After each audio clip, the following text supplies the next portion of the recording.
presented by Cine Parda Films, Rajgir.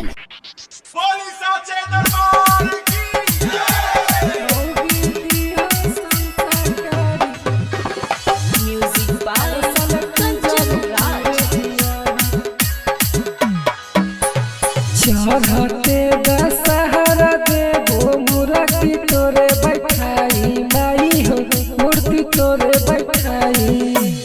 चढ़ते दशहरा देवो मूर्ति तोरे बैठाई माई हो मूर्ति तोरे बैठाई। बनी के बघवा तोरे करबो रखवाली अर्जी सुनाए महतारी मौगी साल पूजब तोरे दुआरी मौगी दिया संस्कारी हर साल आइबो तोरे दुआरी।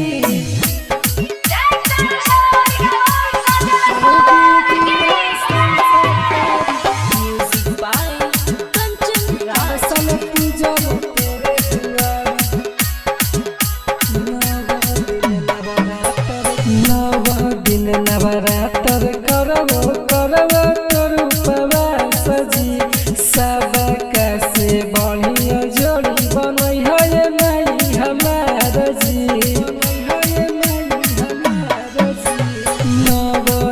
नवरात्र करबो करबो तोर उपवास जी सबका से बढ़िया जोड़ी बनई है नहीं हमार जी।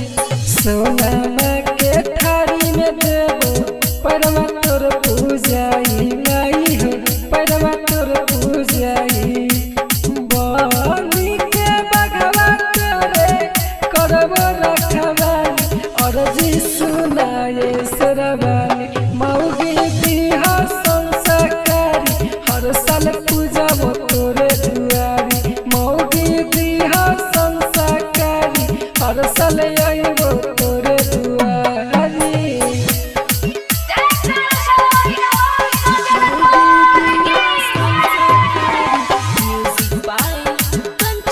हर साल पूजब तोरे दुआरी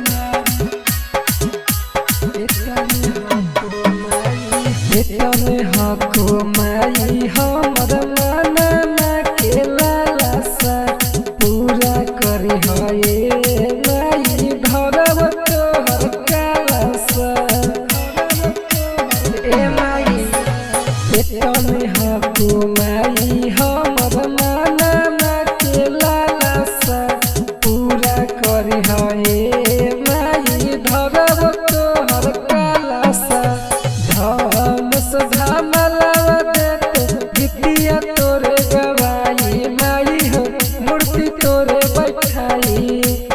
बनी के बघवा तोरे करबो रखवाली अर्जी सुनाए शेरवाली